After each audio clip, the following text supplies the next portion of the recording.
Meet Poi, the business cat who needs his coffee. Poi lying in bed, looking tired, thinking, "Ugh, why is morning even a thing? The kitchen is so far away, about 10 feet away."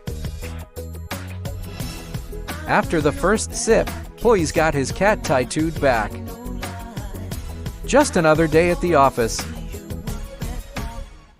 Uh-oh, caffeine crash incoming.